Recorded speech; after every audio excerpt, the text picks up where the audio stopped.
YouTube channel में स्वागत है। आज हम फॉर्म भर रहे हैं सीजी लेबर का जो संगठित कार्ड है उसको। तो इस प्रकार से आपको सबसे पहले गूगल में जाकर ओपन करना है सीजी लेबर। इस प्रकार से आपको सर्च मारना है सीजी लेबर, तो आपको जो ऊपर वाला साइट दिखाई देगा लेबर डिपार्टमेंट छत्तीसगढ़। इस प्रकार से आपके सामने जो साइट है वो ओपन हो जाता है। तो आप नीचे आएंगे तो इसमें भवन एवं अन्य समीर निर्माण पे आपको देखें में क्लिक करें तो इस प्रकार से ओपन होगा। फिर आपको यहाँ से सर्विस चुने में जाएंगे, श्रमिक पंजीयन। आप आवेदन करना चाहते हैं तो आवेदन पेज डालिए, संशोधन करना चाहते हैं संशोधन, तो हम यहाँ पे आवेदन करना चाहते हैं। उसके बाद फिर आगे बढ़े में प्रोसेस कीजिए। उसके बाद कुछ फॉर्म है, कुछ इस प्रकार से ओपन हो जाएगा। आपको यहाँ पे कार्य की प्रगति को चूज़ करना है, तो यहाँ पे मजदूर रेजक कुली आएगा। उसके बाद फिर आपको यहाँ से आवेदक का नाम, पिता पति का नाम, माता का नाम, ये सारी डिटेल को आपको फिलअप करना है। याद रहे ये हिंदी वर्ड में ही आपको टाइप करना है, इंग्लिश आपका रिजेक्ट कर दिया जाएगा। इस प्रकार से आपको अच्छे से आपको हिंदी में यहाँ पे टाइप करना है। आपका जिस भी नाम है तो ये जो नाम है हम फटाफट टाइप कर देते हैं। यहाँ पे आपको पिता पति का नाम डालना है। कुछ इस प्रकार से आपको टाइप करना है हिंदी में। उसके बाद यहाँ पे यदि पिता है तो पिता को रहने देना है, यदि पति है तो यहाँ आपको चेंज करना पड़ेगा पति करके। उसके बाद फिर उसके माता का नाम डालना है, जो भी आवेदक है उसके माता का नाम डाल लेंगे। उसके बाद लिंग का चयन करेंगे।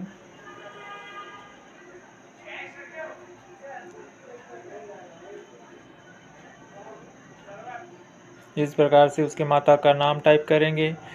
माता का नाम टाइप करने के बाद यहाँ से आपको लिंग का चयन करेंगे। लिंग चयन करने के बाद आपको आधार कार्ड के अनुसार अंग्रेजी में नाम डालना है। आधार कार्ड में जो नाम है उसी नाम को यहाँ पे आपको डालना है। उसके बाद फिर आपको मुखिया का जो नाम दिखाई दे रहा है उसमें पिता पति का जो नाम है उसको आप कॉपी करके यहाँ पे पेस्ट कर सकते हैं, या तो आप टाइप भी कर सकते हैं।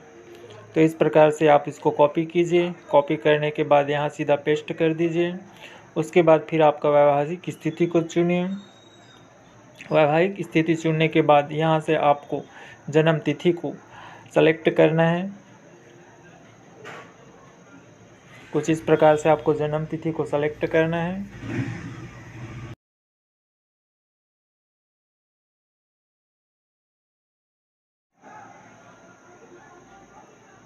इस प्रकार से उसके बाद फिर ऑटोमेटिक आयु आ जाएगा। फिर यहाँ से आपका जाति कौन सा कैटेगरी है उसको चूज़ करना है।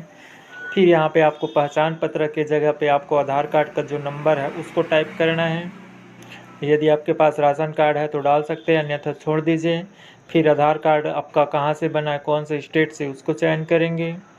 स्टेट का चयन करने के बाद आपको बगल में दिखाई दे रहा है आधार कार्ड का जारी होने वाला ज़िला का नाम, तो आप कौन से ज़िला से आपका जो आधार कार्ड है वो जारी हुआ है उसको चयन करेंगे यहाँ से। उसके बाद फिर आप नीचे आएंगे।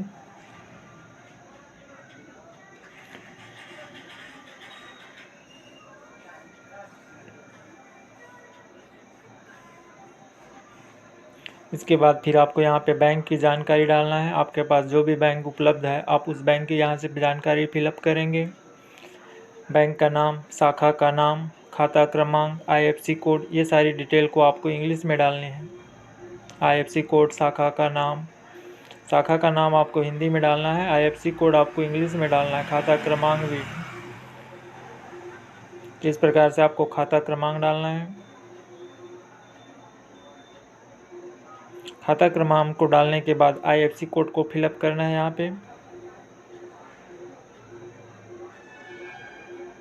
कैपिटल अक्षर में आईएफएससी कोड फिलअप करेंगे।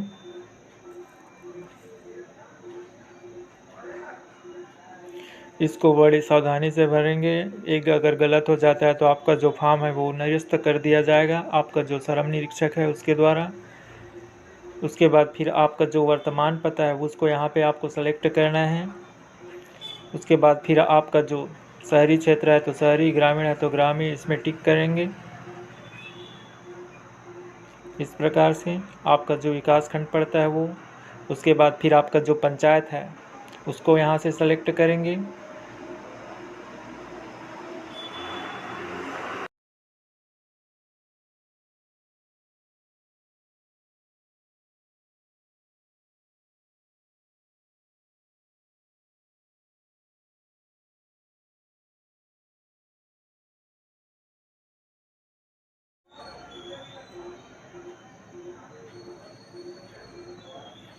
उसके बाद फिर आपका जो वार्ड क्रमांक है उसको, उसके बाद फिर वर्तमान पता में आपको हिंदी में टाइप करना है। आप जहाँ से भी बिलोंग करते हैं वर्तमान पता में इस प्रकार से आपको हिंदी में टाइप करना है। आपका जो एड्रेस है उसका, पोस्टल, ब्लॉक, ये सारी डिटेल को आपको फिलअप करना है।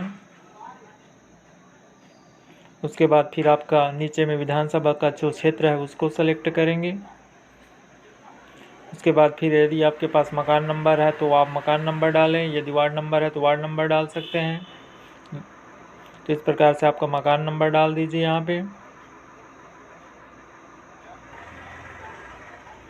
उसके बाद फिर आपका जो नीचे है मोबाइल नंबर टाइप करना है।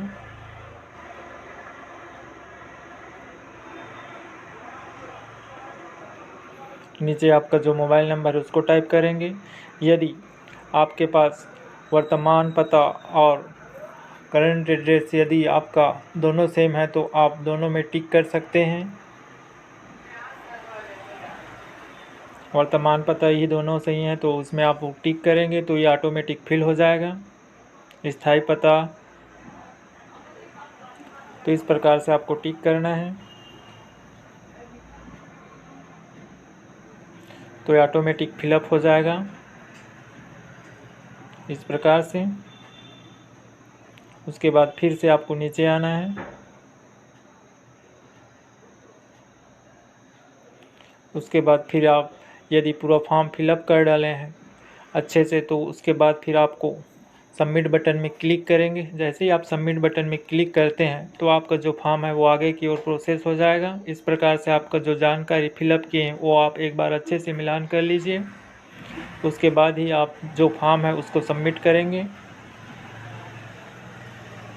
तो हम अपना जो जानकारी मिलान कर लेते हैं।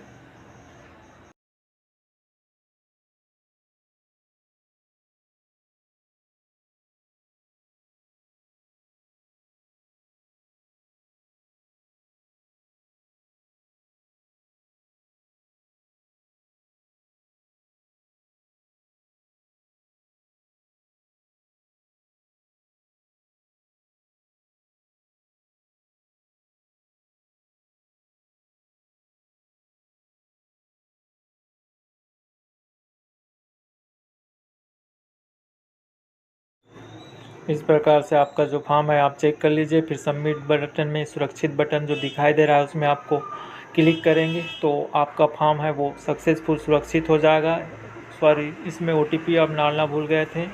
इस प्रकार से आपके मोबाइल में जो OTP आया है उस OTP को यहाँ पे आपको फिलअप करना है इस प्रकार से। उसके बाद ही आपका जो फॉर्म है वो सुरक्षित होगा। हम लोग OTP डालना भूल गए थे तो इस प्रकार से OTP डाल देते हैं। उसके बाद फिर आप नीचे की ओर आएंगे। उसके बाद ही सुरक्षित बटन में क्लिक करेंगे।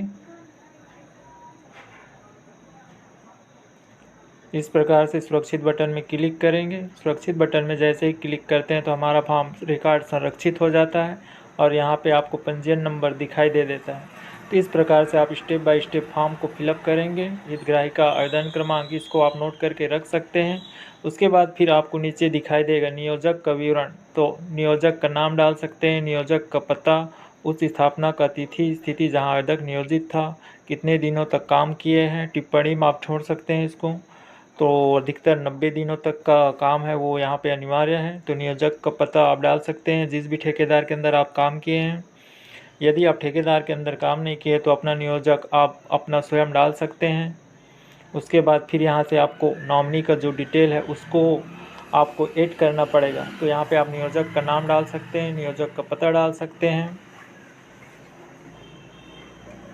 इस प्रकार से आपका जो भाग 2 है वो खुलकर आ जाता है।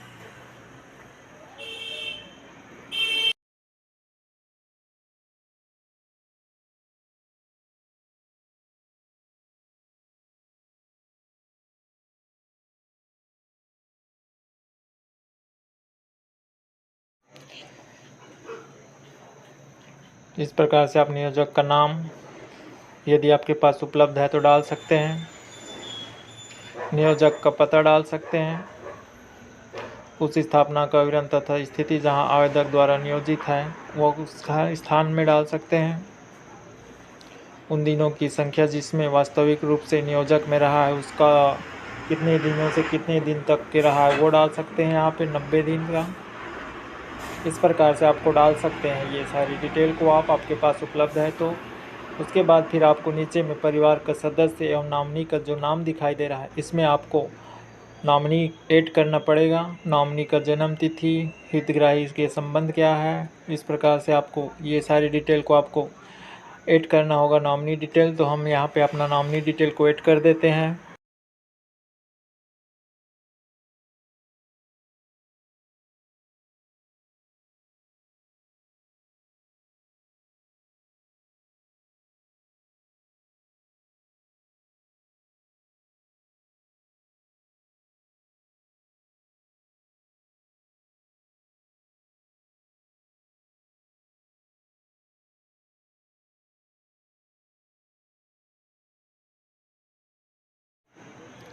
उसके बाद फिर आपको यहाँ पे कक्षा का नाम डालना है, जिस भी कक्षा से आप पढ़ाई किया वो।